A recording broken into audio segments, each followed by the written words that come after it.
Welcome back. We have the currency exchange service ready and we have set up the currency calculation service. We have set up a dummy service on the currency calculation service. Now we would want to invoke the currency exchange service from the currency calculation service. How do we do that?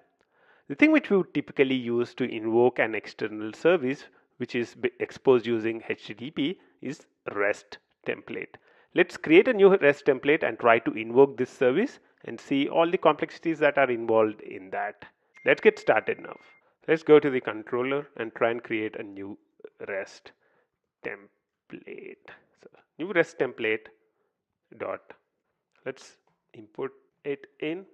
You can see that it's coming in from org Spring Framework Web Client REST template. This offers a lot of methods. The one which we'd be using is using an entity. What we'll do is we'll take the response back. The response which is coming back from the currency exchange service is of this format, right? So ID from to conversion multiple and port. We have also created the currency conversion bean over here in exactly the same format, in exactly the same thing. So we can try and map the response to this bean and take the conversion multiple and calculate the total calculated amount. So what we want to do is to map the response which is coming back to a entity, and we would want to send a get request. So the method to use is get for entity. So for the get for entity, I need to pass in the URI. So the URI which we want to use is what we have already here. So I'll take this. However, in this we don't want to hardcode the UR or INR. So these two have to be variables. So the first one is from, the other one is true. So we would want to take these values from the request. So whatever comes in the request, we would want to send them out to the currency exchange so that we can get the currency exchange from that currency to the other one. So we have a few variables that we need to decide. So let's not worry about it right now. The response type which we are expecting back is currency conversion bean. So even from here we are expecting the same thing. So currency conversion bean dot class. However, one more thing that I would need to do is I would need to pass the values for these variables. So how should these values be replaced? For that, we need to define something called a variables, URL variables. I can pass in a map of string as a URI variables. So for now, we'll create a map. So I'll call this URI variables. Let's do a control one and say create local variable URI variables. It's creating an object. I'll just say it's map of string comma string. So in this URI variables, new hash map, let's organize our imports. So in the URI variables, let's put the variables that are needed for the URI. So URI variables dot put, I can say the value of from is whatever is coming in the request path variable, and the value of to is whatever is coming from the request path variable again.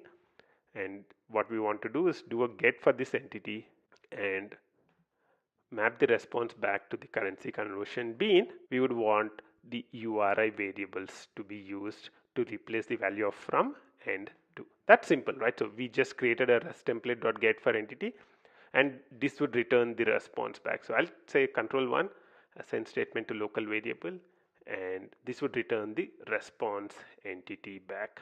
Once we get the response entity, we can get the actual response object by doing a response entity dot get body, and I can again do a control one, assign it to a local variable. This would be the currency conversion bean, and I'll just call this response. When we are creating the conversion bean, what we want to do is we want to use the values from the response. So the ID I would use from the response as well. So response.get ID. From is fine. From I can use from the request, to also from the request. The next thing that we will need to pass in is the conversion factor. So if you look at the currency conversion bean, the fourth one is conversion multiple. So I would need to pass in response dot get conversion multiple. Let's do that. And the next one is quantity. After that, I would do a quantity dot multiply with conversion multiple. That's the total value that we would want to return back. Let's put this into new line so that it's more visible. So over here what we want to do is we would want to multiply the quantity. So this is 50 USD. Each USD is how much?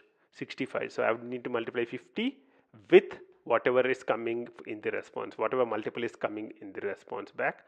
And I would also want to return the port from the response.get port. That's it. What we are doing in here is very simple, right? All that we are doing is we are calling us other service. We are calling the currency exchange service.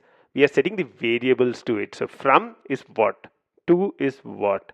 We are calling it, we are getting the response back, taking it into the bean, and we are creating the response bean, a new response bean, by using the content which is present in the response. Now, if I go ahead and start the application and hit the service, this is the currency exchange service. The currency exchange service is right now down, so we will not be able to talk to it. So let's bring up the currency exchange service as well. The important thing for you to understand is the fact that we would need both the currency exchange service and the currency conversion service up right now, because the currency conversion service is now talking to the currency exchange service.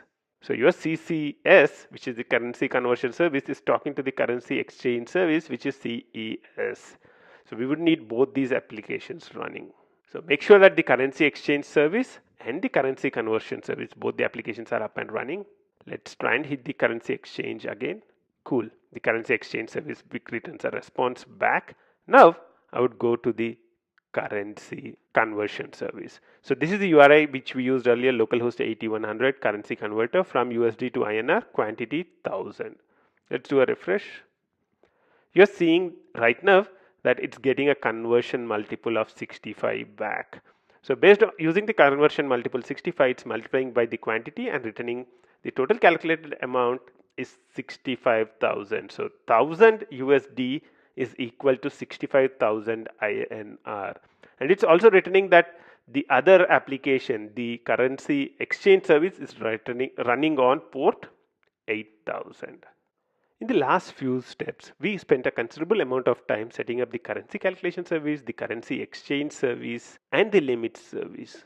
It is very important for you to understand that these services are critical for us to be able to understand all the functionality in Spring Cloud very well. Whether you want to understand the naming server, or you'd want to understand load balancing with Ribbon, or you'd want to understand how to do distributed tracing, it's very important to have example services.